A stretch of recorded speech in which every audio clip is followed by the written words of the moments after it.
شروع اللہ کے نام سے جو بڑا مہربان نہایت رحم والا ہے۔ الف لام میم را۔ اے محمد صلی اللہ علیہ وآلہ وسلم، یہ کتاب الہی کی آیتیں ہیں اور جو تمہارے پروردگار کی طرف سے تم پر نازل ہوا ہے حق ہے، لیکن اکثر لوگ ایمان نہیں لاتے۔ خدا وہی تو ہے جس نے ستونوں کے بغیر آسمان جیسا کہ تم دیکھتے ہو اتنے اونچے بنائے، پھر عرش پر جا ٹھہرا اور سورج اور چاند کو کام میں لگا دیا، ہر ایک میعاد معین تک گردش کر رہا ہے۔ وہی دنیا کے کاموں کا انتظام کرتا ہے، اس طرح وہ اپنی آیتیں کھول کھول کر بیان کرتا ہے کہ تم اپنے پروردگار کے روبرو جانے کا یقین کرو۔ اور وہ وہی ہے جس نے زمین کو پھیلایا اور اس میں پہاڑ اور دریا پیدا کیے اور ہر طرح کے میووں کی دو دو قسمیں بنائیں۔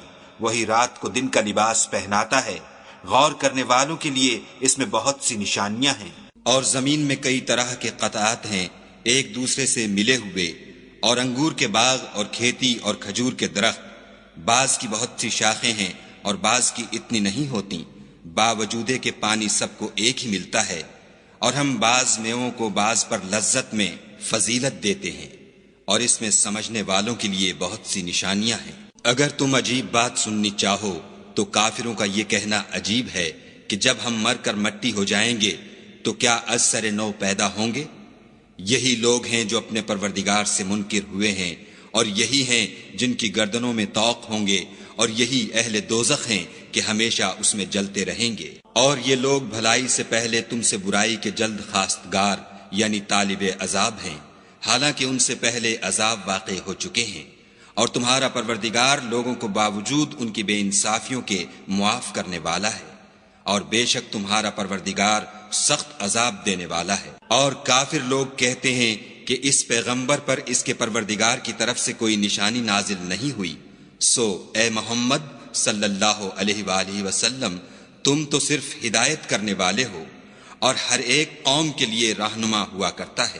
خدا ہی اس بچے سے واقف ہے جو عورت کے پیٹ میں ہوتا ہے، اور پیٹ کے سکڑنے اور بڑھنے سے بھی واقف ہے، اور ہر چیز کا اس کے ہاں ایک اندازہ مقرر ہے۔ وہ دانائے نہا و آشکار ہے، سب سے بزرگ اور عالی رتبہ ہے۔ کوئی تم میں سے چپکے سے بات کہے یا پکار کر، یا رات کو کہیں چھپ جائے یا دن کی روشنی میں کھلم کھلا چلے پھرے، اس کے نزدیک برابر ہے۔ اس کے آگے اور پیچھے خدا کے چوکیدار ہیں جو خدا کے حکم سے اس کی حفاظت کرتے ہیں۔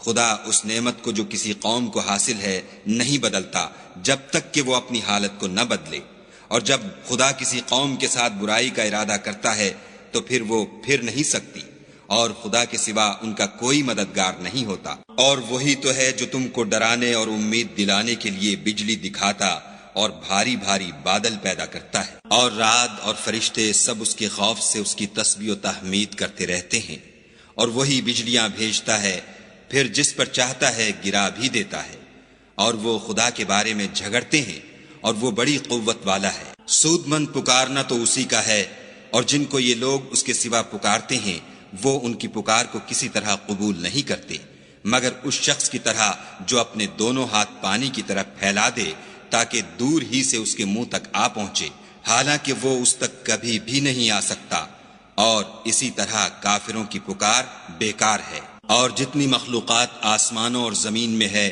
خوشی سے یا زبردستی سے خدا کے آگے سجدہ کرتی ہے، اور ان کے سائے بھی صبح و شام سجدے کرتے ہیں۔ ان سے پوچھو کہ آسمانوں اور زمین کا پروردگار کون ہے؟ تم ہی ان کی طرف سے کہہ دو کہ خدا۔ پھر ان سے کہو کہ تم نے خدا کو چھوڑ کر ایسے لوگوں کو کیوں کارساز بنایا ہے جو خود اپنے نفع و نقصان کا بھی اختیار نہیں رکھتے؟ یہ بھی پوچھو کیا اندھا اور آنکھوں والا برابر ہے، یا اندھیرا اور اجالا برابر ہو سکتا ہے؟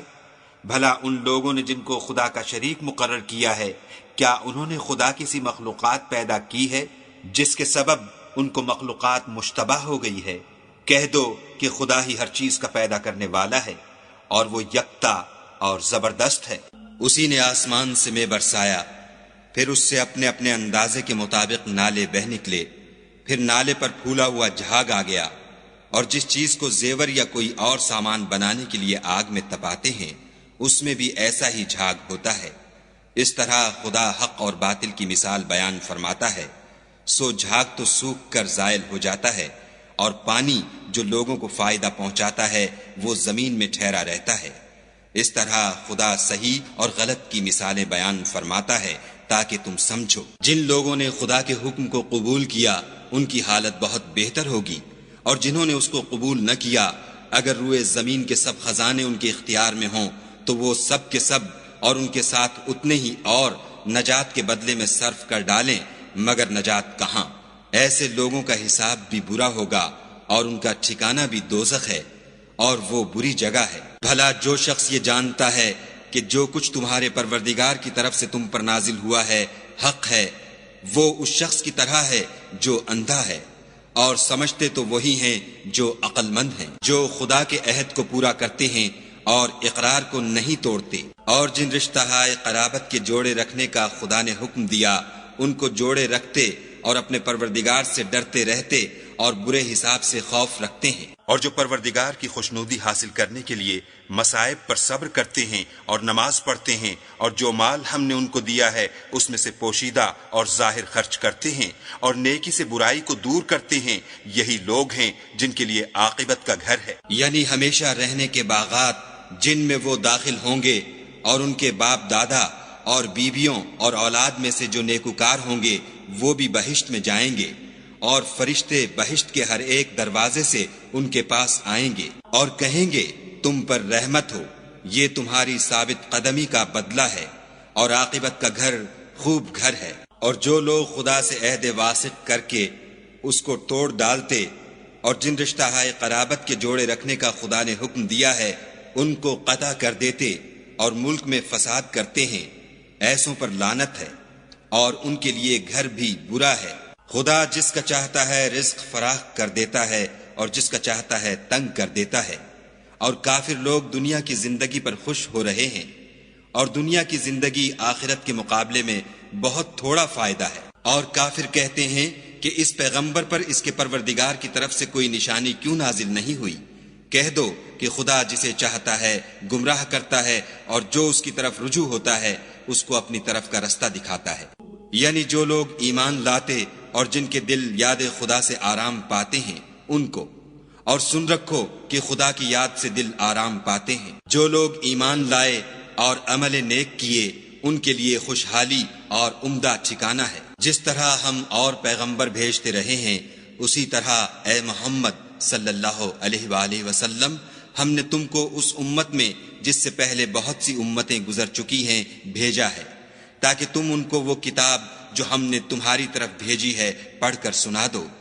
اور یہ لوگ رحمان کو نہیں مانتے، کہہ دو وہی تو میرا پروردگار ہے، اس کے سوا کوئی معبود نہیں، میں اسی پر بھروسہ رکھتا ہوں اور اسی کی طرف رجوع کرتا ہوں۔ اور اگر کوئی قرآن ایسا ہوتا کہ اس کی تاثیر سے پہاڑ چل پڑتے یا زمین پھٹ جاتی یا مردوں سے کلام کر سکتے تو یہی قرآن ان اوصاف سے متصف ہوتا، مگر بات یہ ہے کہ سب باتیں خدا کے اختیار میں ہیں۔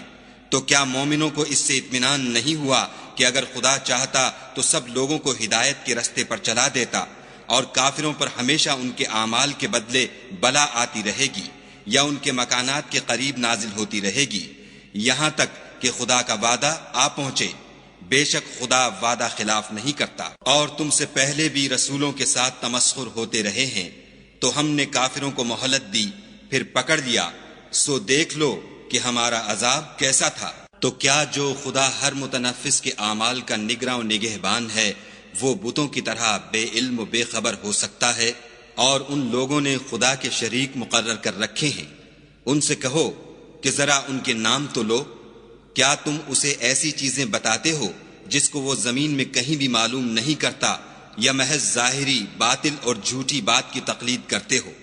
اصل یہ ہے کہ کافروں کو ان کے فریب خوبصورت معلوم ہوتے ہیں اور وہ ہدایت کے رستے سے روک لیے گئے ہیں، اور جسے خدا گمراہ کرے اسے کوئی ہدایت کرنے والا نہیں۔ ان کو دنیا کی زندگی میں بھی عذاب ہے اور آخرت کا عذاب تو بہت ہی سخت ہے، اور ان کو خدا کے عذاب سے کوئی بھی بچانے والا نہیں۔ جس باغ کا متقیوں سے وعدہ کیا گیا ہے اس کے اوصاف یہ ہیں کہ اس کے نیچے نہریں بہہ رہی ہیں، اس کے پھل ہمیشہ قائم رہنے والے ہیں اور اس کے سائے بھی۔